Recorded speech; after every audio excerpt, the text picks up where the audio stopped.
¿Y si la historia de David y Goliat, el relato más famoso de victoria contra todo pronóstico, nunca se hubiera tratado realmente de un pastor contra un gigante?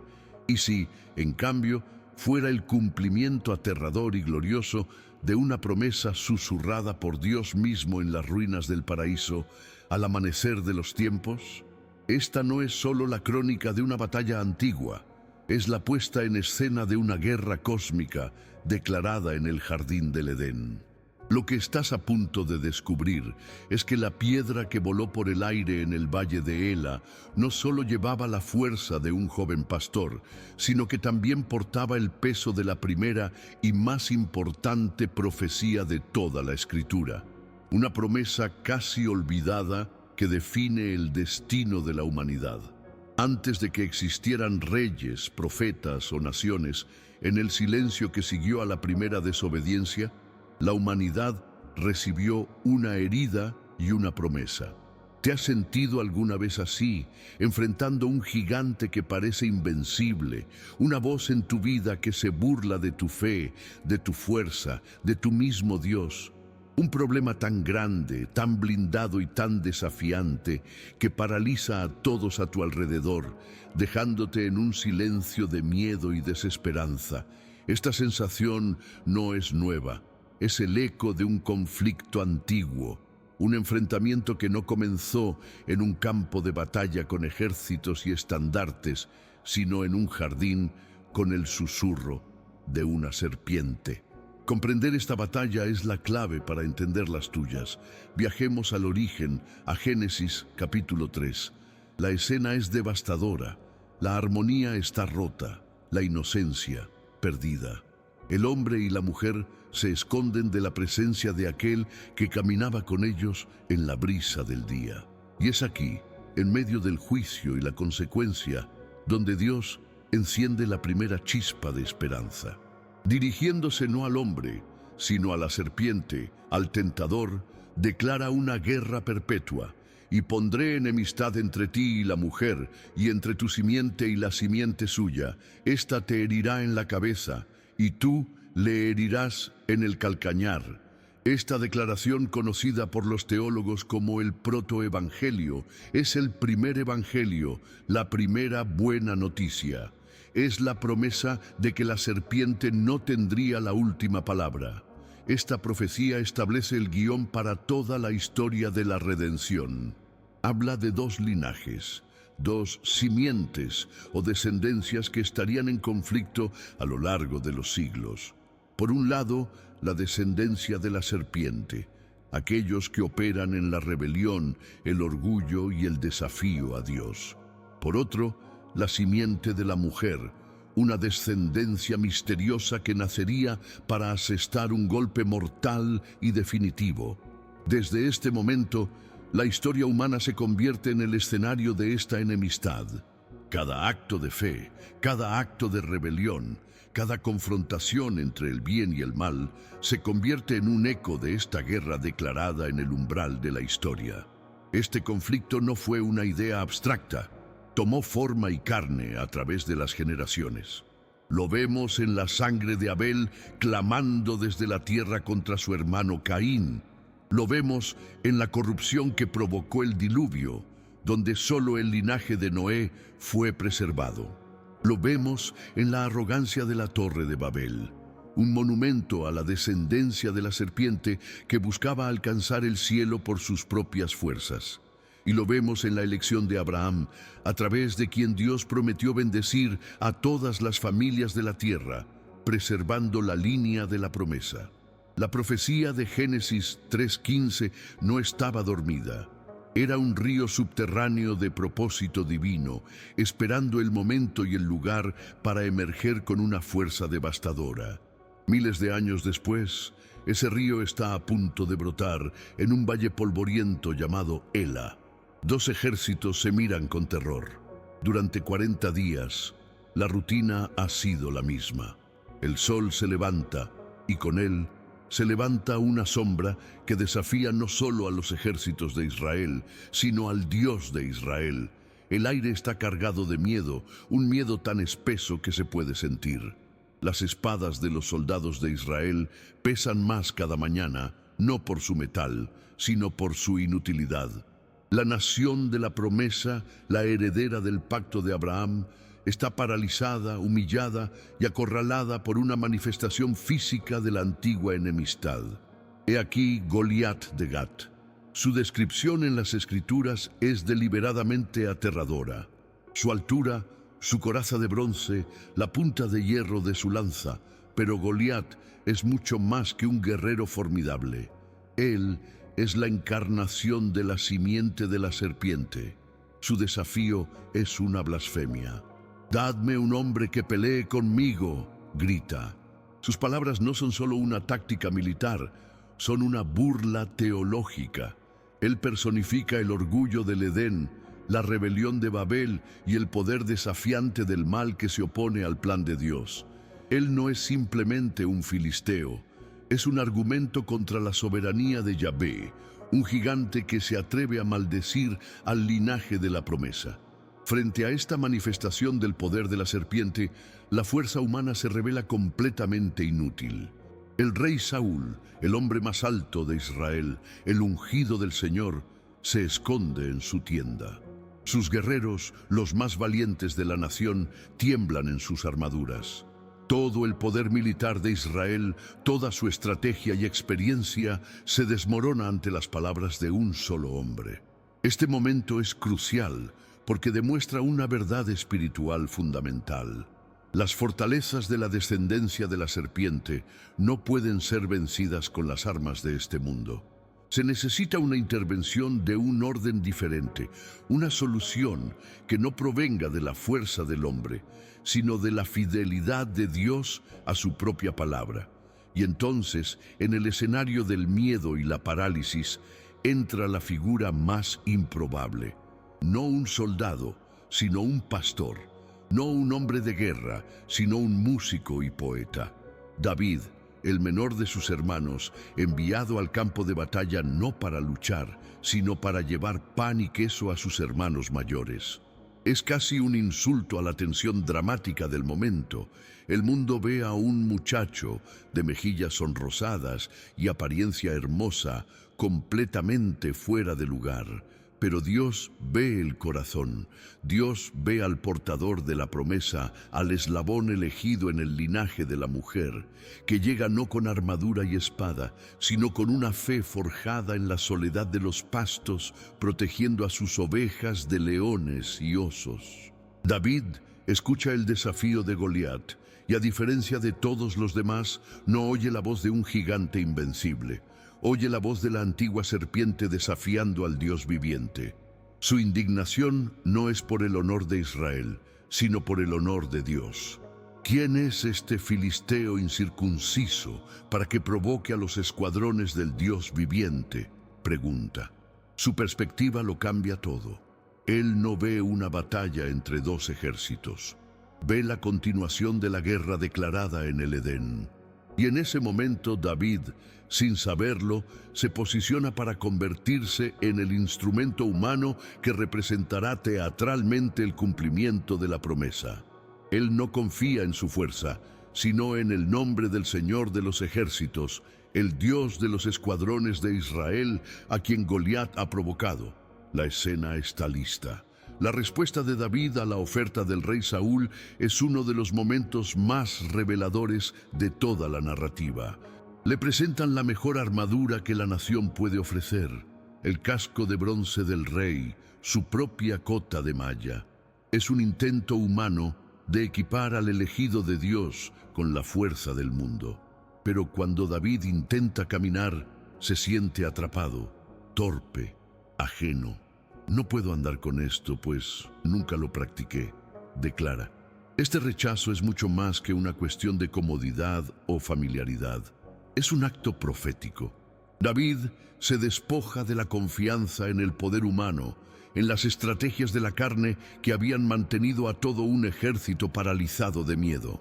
Está declarando, sin palabras, que la victoria no vendrá del bronce y el hierro, sino de una fuente de poder que Saúl y su ejército habían olvidado. Al quitarse la armadura del rey, se estaba vistiendo por completo con la armadura de la fe. Su elección de armas es una lección de teología en sí misma. Camina hacia el arroyo y escoge su instrumento. No una espada forjada en fuego, sino una humilde honda, un trozo de cuero unido a unas cuerdas. Para un guerrero profesional, esto sería ridículo, un insulto. La honda era el arma de un pastor, utilizada para ahuyentar a los depredadores, no para enfrentarse a un campeón acorazado. Sin embargo, en las manos de David, esta herramienta de desprecio se convierte en un conducto del poder celestial. Simboliza una verdad que resuena a lo largo de toda la Escritura. Dios no elige lo que el mundo considera fuerte, sino lo débil, lo simple, lo menospreciado, para ejecutar sus planes más grandiosos. Esta honda, en ese día, no era solo un arma, era un sermón sobre la soberanía de Dios, la prueba de que el peso del cielo puede ser entregado a través del instrumento más improbable. Junto a la honda, David recoge 5 piedras lisas del arroyo. La escritura es precisa en el número, y este detalle ha invitado a siglos de profunda reflexión. ¿Por qué 5? Una explicación práctica y poderosa es que Goliat tenía 4 parientes que también eran gigantes, mencionados más tarde en el libro de Samuel. David no solo se preparaba para derrotar al gigante que tenía delante, sino que estaba listo para aniquilar toda la línea de la amenaza, toda la descendencia de gigantes que aterrorizaba a Israel. No era un acto de duda, como si pensara que podría fallar el primer tiro, sino un acto de fe audaz y completa. Su confianza en Dios era tan absoluta que no solo esperaba ganar la batalla, sino que se preparaba para terminar la guerra. Cada piedra lisa en su zurrón de pastor era una declaración de que la victoria de Dios sería total y definitiva. El momento de la confrontación llega. Mientras David cruza el valle, el gigante lo mira con desdén y furia. Ve a un muchacho con un cayado y lo toma como una ofensa personal. «Soy yo un perro», ruge Goliat, «para que vengas a mí con palos». Y entonces hace lo que la simiente de la serpiente siempre hace: maldice, invoca a sus dioses filisteos, los falsos ídolos de Dagón y Astarté, para maldecir al joven pastor. Este no es un simple intercambio de insultos, es la culminación del conflicto espiritual, la maldición de la serpiente contra la bendición de la simiente prometida, el poder de los dioses de la oscuridad contra el nombre del Dios viviente. El campo de batalla se ha convertido en un altar y uno de los dos será sacrificado. La respuesta de David es una de las declaraciones de fe más poderosas jamás registradas. No se intimida por las maldiciones ni por la armadura. Levanta su voz, no en su propio nombre, sino como un embajador del cielo. «Tú vienes a mí con espada, lanza y jabalina», proclama. «Mas yo vengo a ti en el nombre de Jehová de los ejércitos, el Dios de los escuadrones de Israel, a quien tú has provocado». En esta sola frase, David redefine la realidad. Despoja a Goliat de su poder y lo revela como un mero rebelde. David profetiza el resultado no para su propia gloria, sino para que toda la tierra sepa que hay Dios en Israel. No está luchando por la victoria, está luchando por la revelación. Quiere que el mundo vea la verdad que él conoce, que el Señor no salva con espada y lanza, porque del Señor es la batalla. Impulsado por esta convicción divina, David no espera, no se queda a la defensiva. La Escritura dice que se dio prisa y corrió a la línea de batalla contra el filisteo. Este acto de correr hacia el peligro, hacia el gigante que paralizaba a todos los demás, es la manifestación física de su fe inquebrantable. Mientras corre, su mano se mueve con la fluidez de miles de horas de práctica. Mete la mano en su bolsa, saca una de las piedras lisas, la coloca en la honda y comienza a girarla. En ese momento, el tiempo parece detenerse. Los dos ejércitos contienen la respiración. El destino de la nación y el eco de una antigua profecía giran en el aire junto con esa piedra. El silbido de la piedra al cortar el aire es el único sonido en un mundo repentinamente silencioso. Y luego, el impacto. La cámara lenta de la historia se enfoca en el objetivo. La piedra, guiada por una precisión que no puede ser humana, vuela más allá del escudo, más allá de la lanza, y encuentra el único punto vulnerable en la fortaleza de Goliat, su frente. No golpea el pecho, protegido por 80 kilos de bronce. No rompe un brazo o una pierna. Se hunde en la frente del gigante. Este no es un golpe de suerte, es un milagro de balística teológica. El arma más débil encuentra el único punto débil, demostrando que la sabiduría de Dios puede desmantelar la fuerza más imponente del hombre con una facilidad asombrosa. Y es aquí, en este preciso detalle, donde el eco de Génesis 3:15 resuena como un trueno. La promesa susurrada en el jardín fue específica: «Esta te herirá en la cabeza». La piedra de David no golpea el talón, ni el pecho, ni el hombro. Golpea la cabeza. Es el cumplimiento teatral y literal de la profecía. En este campo de batalla, David, actuando como un prototipo de la simiente prometida, aplasta la cabeza del campeón de la serpiente. Lo que los ejércitos vieron fue a un pastor derribando a un gigante. Lo que el cielo estaba declarando era que la promesa de Dios seguía en pie. La cabeza de la serpiente, la sede de su orgullo y su desafío, era vulnerable y un día sería aplastada definitiva y completamente. La caída de Goliat es tan simbólica como su derrota. Cae de bruces, su rostro contra el suelo, como si se postrara en una adoración forzada ante el Dios al que había desafiado. El gigante que se erguía contra el cielo es humillado hasta el polvo. Pero la escena no termina ahí. David corre y sin espada propia se para sobre el filisteo. Toma la enorme espada de Goliat y la usa para cortarle la cabeza. El arma del enemigo, el símbolo de su poder y orgullo, se convierte en el instrumento de su aniquilación final. Es una imagen profética de una victoria aún mayor por venir, donde la propia arma del enemigo, la muerte, sería utilizada por el verdadero descendiente para destruir el poder de la muerte para siempre. En el instante en que la cabeza de Goliat es separada de su cuerpo, el hechizo del miedo se rompe. Un silencio de asombro es reemplazado por el grito de victoria ensordecedor del ejército de Israel. El terror que los había mantenido cautivos durante 40 días se transfiere instantáneamente al campamento filisteo. Ellos, que habían confiado en su campeón invencible, ahora huyen en pánico total. La victoria de un hombre, un pastor ungido por Dios, se convierte en la liberación y el poder de toda la nación. Esto establece un principio fundamental de la redención. Cuando el campeón elegido por Dios gana la batalla decisiva, todos los que están detrás de él participan de su victoria y son liberados del miedo que una vez los esclavizó. La victoria de David fue gloriosa, histórica y transformadora para la nación de Israel. Sin embargo, en el gran esquema de la historia de la salvación, incluso esta hazaña monumental era una sombra, un eco, un ensayo general para el verdadero evento principal.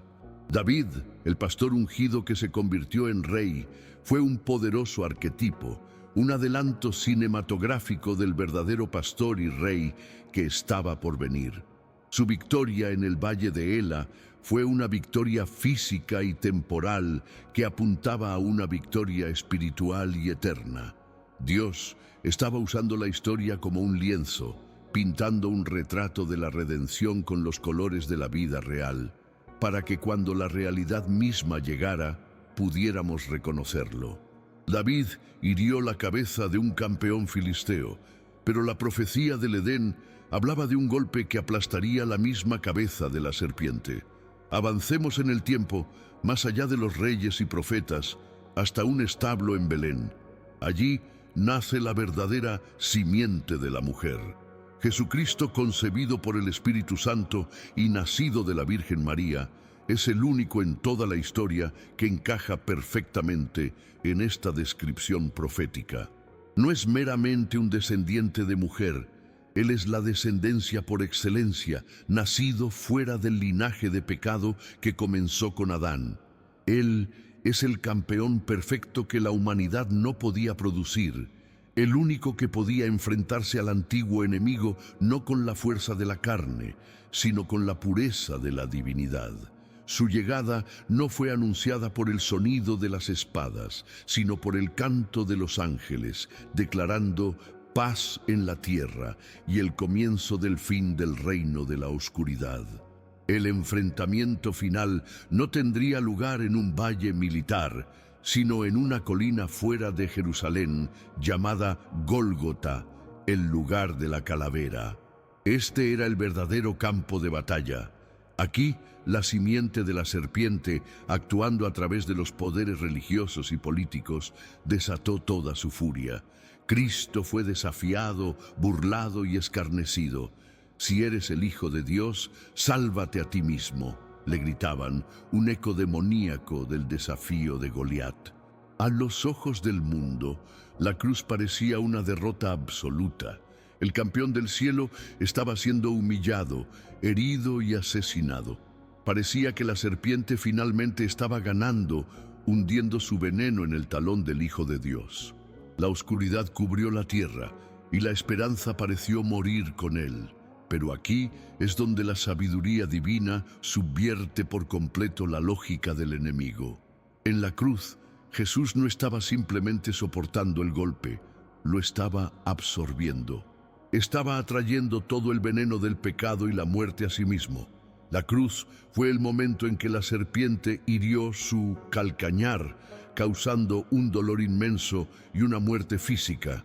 Sin embargo, fue a través de ese mismo acto que Jesús asestó el golpe mortal y aplastante a la cabeza de la serpiente. Al morir, pagó el precio del pecado, pero al resucitar al tercer día, rompió el poder de la muerte para siempre.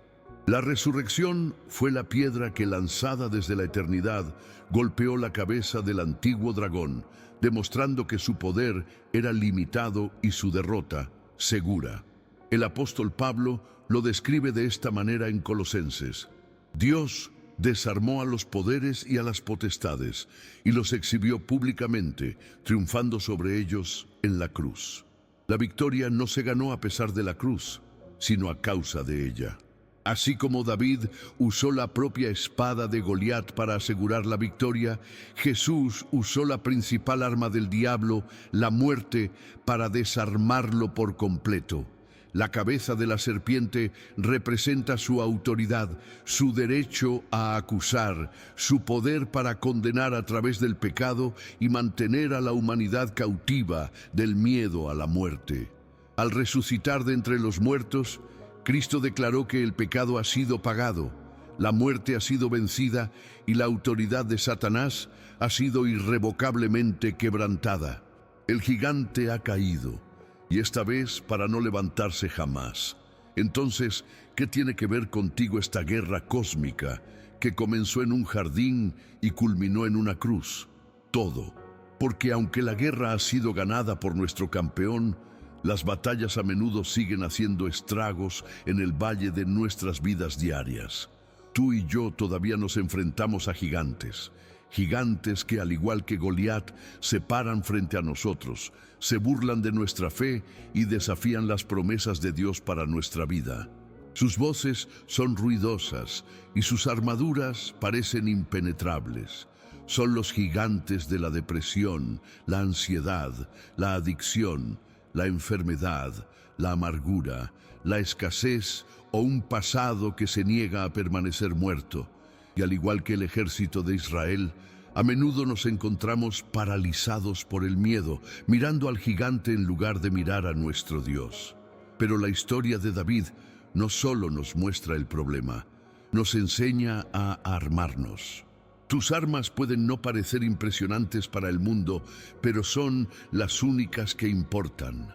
Tu onda es la fe radical que se atreve a creer en Dios cuando las circunstancias gritan lo contrario. Y tienes 5 piedras lisas, pulidas por el Espíritu Santo.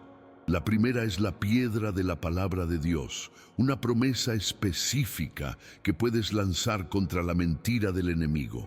La segunda es la piedra de la oración, tu línea de comunicación directa con el comandante en jefe. La tercera es la piedra de la alabanza, que eleva tu perspectiva por encima del gigante. La cuarta es la piedra de la comunidad de fe, que te recuerda que no luchas solo. Y la quinta es la piedra del testimonio, recordar las victorias pasadas de Dios para alimentar tu fe presente. El mensaje más glorioso de esta conexión entre David y Cristo es este: no luchamos para obtener la victoria, luchamos desde una victoria que ya ha sido asegurada. Cuando David corrió hacia Goliat, el resultado aún estaba por decidirse en ese campo de batalla. Pero cuando tú te enfrentas a tu gigante, lo haces sabiendo que la cabeza de la serpiente ya ha sido aplastada por Jesucristo en la cruz. Tus gigantes pueden gritar, pueden amenazar y pueden parecer invencibles, pero están en terreno derrotado. Son como un ejército cuyo campeón ya ha caído. Tu trabajo no es derrotar al diablo, sino hacer cumplir la derrota que Cristo ya decretó. La fe, entonces, es el acto de pararse en medio de tu valle, escuchar las burlas de tu gigante personal y responder con las palabras de David y la autoridad de Cristo. Tú vienes contra mí con miedo, duda y acusación, pero yo vengo contra ti en el nombre de Jesús, el Señor de los ejércitos, que ya te ha derrotado. La victoria no depende de la fuerza de tu brazo o de la agudeza de tu estrategia, sino de tu capacidad para recordar y declarar la victoria que ya es tuya en Él. La batalla no es tuya, es del Señor, y Él ya te ha entregado la victoria. Por lo tanto, hoy te hago un llamado. Deja de medir la altura de tu gigante y comienza a medir la grandeza de tu Dios. Deja de describirle a Dios cuán grande es tu problema y comienza a describirle a tu problema cuán grande es tu Dios. Es hora de caminar hacia el arroyo, ignorar las armaduras inútiles que el mundo te ofrece y recoger tus piedras. Identifica la promesa de Dios para tu situación. Levanta tu voz en oración. Rehúsate a ser paralizado por el miedo. Corre hacia la batalla, no porque seas fuerte, sino porque tu campeón ya ha ganado la guerra. El mismo poder que derribó a Goliat y que resucitó a Cristo de entre los muertos vive hoy dentro de ti. La estrategia principal de un enemigo cuya cabeza ha sido aplastada es el engaño. Su poder ya no reside en la autoridad, sino en la mentira. Como una serpiente decapitada cuyo cuerpo sigue retorciéndose, el enemigo sigue haciendo ruido, tratando de convencerte de que todavía tiene el control. Su arma más potente hoy es su boca, los susurros de duda, las acusaciones que te recuerdan tus fracasos pasados y las mentiras magnificadas que te presentan a tus gigantes como excepciones a la promesa de Dios. La batalla espiritual que enfrentas cada día no es, en su raíz, una batalla de fuerza, sino una batalla por la verdad. Tu victoria depende de tu capacidad para silenciar la mentira del enemigo con la verdad inmutable de la victoria de Cristo. Por eso, tus 5 piedras lisas deben ser las verdades fundamentales del Evangelio, capaces de derribar cualquier argumento que se levante contra el conocimiento de Dios en tu vida. La primera es la piedra de tu identidad. Soy un hijo amado de Dios. Esta verdad hace añicos la mentira de que eres un huérfano o un fracaso. La segunda es la piedra de tu justicia.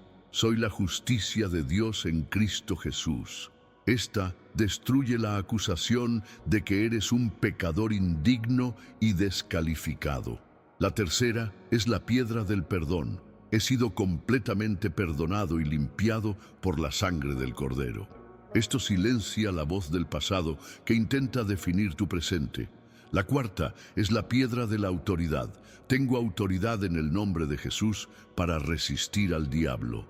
Esto anula la mentira de que eres impotente.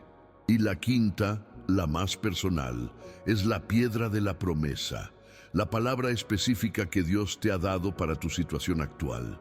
Piensa por un momento en el silencio que debió caer sobre el valle de Ela justo antes de que David lanzara la piedra.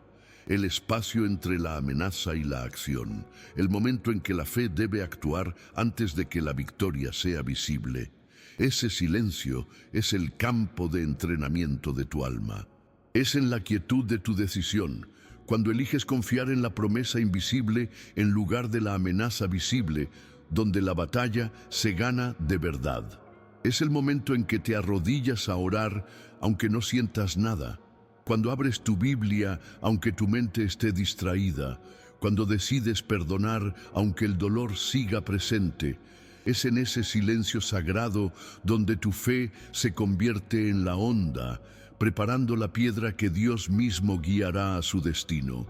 La belleza del plan de Dios es que la victoria no se queda en el pasado. David fue una sombra de Cristo. Cristo es la sustancia, la realidad. Y la asombrosa verdad del nuevo pacto es que, por la fe, tú estás en Cristo.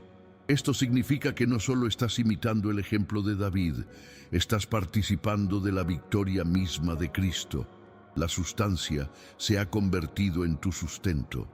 El mismo Espíritu Santo que ungió a David con audacia y que resucitó a Jesús de la tumba, ahora vive dentro de ti. No estás solo tratando de ser valiente. Tienes acceso a la misma fuente de poder que derribó al gigante original y que venció a la muerte misma. La victoria no es algo que alcanzas, es alguien que vive en ti. Imagina por un momento un final diferente para esta historia. ¿Qué hubiera pasado si David hubiera escuchado las voces de la duda? La voz de su hermano mayor, Eliab, que lo acusó de tener un corazón arrogante. La voz del rey Saúl, que le dijo: no podrás tú ir contra aquel filisteo, porque tú eres muchacho. O peor aún, ¿qué si hubiera interiorizado las maldiciones de Goliat, creyendo que los dioses del enemigo eran más fuertes? La promesa de Génesis se habría pospuesto, e Israel habría permanecido en esclavitud y temor. Esas mismas voces te hablan hoy, la voz de la crítica, la voz de la falsa lógica, la voz del miedo. Cada vez que les prestas atención, le das poder a tu gigante y deshonras la victoria de tu campeón. Toda victoria tiene un sonido. Para Israel fue un grito de júbilo que hizo huir a sus enemigos. ¿Cuál es el sonido de tu victoria hoy? Quizás no sea un grito, sino un susurro de gratitud en medio de la ansiedad. Tal vez sea el sonido de tus dedos pasando las páginas de tu Biblia en busca de una promesa. Podría ser el sonido de tu voz cantando una canción de alabanza en tu coche mientras te diriges a un trabajo difícil, o el sonido, valiente y tembloroso, de pedir perdón o de concederlo.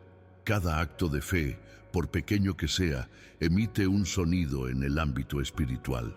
Es el sonido que declara que el hechizo del gigante se ha roto y que el Rey Jesús tiene el control. Cuando enfrentas y vences a un gigante por la fe en Cristo, haces más que resolver un problema, creas un legado. La victoria sobre Goliat fue el comienzo del viaje de David hacia el trono. De la misma manera, tu victoria sobre el gigante de la desesperación, del pecado o del miedo se convierte en un monumento espiritual. Se convierte en una historia de la fidelidad de Dios que no solo te fortalecerá para futuras batallas, sino que también servirá como una fuente de esperanza y aliento para todos los que te rodean. Tu mayor prueba, una vez superada por la gracia de Dios, a menudo se convierte en tu testimonio más poderoso, una prueba viviente de que nuestro Dios reina. Así que aférrate a esta esperanza inquebrantable. El profeta Isaías declaró la promesa de Dios: Cuando pases por las aguas, yo estaré contigo, y si por los ríos, no te anegarán. Cuando pases por el fuego, no te quemarás, ni la llama arderá en ti. El apóstol Pablo nos aseguró: antes, en todas estas cosas, somos más que vencedores por medio de aquel que nos amó. Y el propio Jesús nos dio la garantía final: en el mundo tendréis aflicción, pero confiad, yo he vencido al mundo. Tu gigante es parte de todas estas cosas. Tu gigante es parte de la aflicción de este mundo. Y la promesa es clara: has sido hecho más que vencedor, porque Él ya ha vencido. El momento es ahora. La piedra de la palabra está en tu mano. El nombre, que es sobre todo nombre, está en tus labios. El Espíritu del Dios viviente reside en tu corazón. El campeón del universo camina a tu lado, y tu gigante, no importa cuán ruidoso sea, es un enemigo derrotado. Te desafío a que hoy mismo des un paso de fe. Haz esa llamada, escribe ese correo electrónico, di esa oración, rechaza ese pensamiento. Toma una decisión, por pequeña que sea, que declare al cielo, a la tierra y al infierno que crees en el poder de la cabeza aplastada de la serpiente y en la victoria terminada de Jesucristo. Si este mensaje ha armado tu alma, no te lo guardes. Conviértete en un portador de armas para otros, compartiendo este video con alguien que esté enfrentando a su propio gigante. Suscríbete para unirte a una comunidad que elige la fe sobre el miedo. Y como un acto profético, declara tu fe en los comentarios escribiendo: mi gigante caerá en el nombre de Jesús. Que la paz de Cristo, que sobrepasa todo entendimiento, guarde tu corazón y tu mente, y que camines esta semana no como un esclavo asustado, sino como un hijo amado del Rey victorioso. Amén.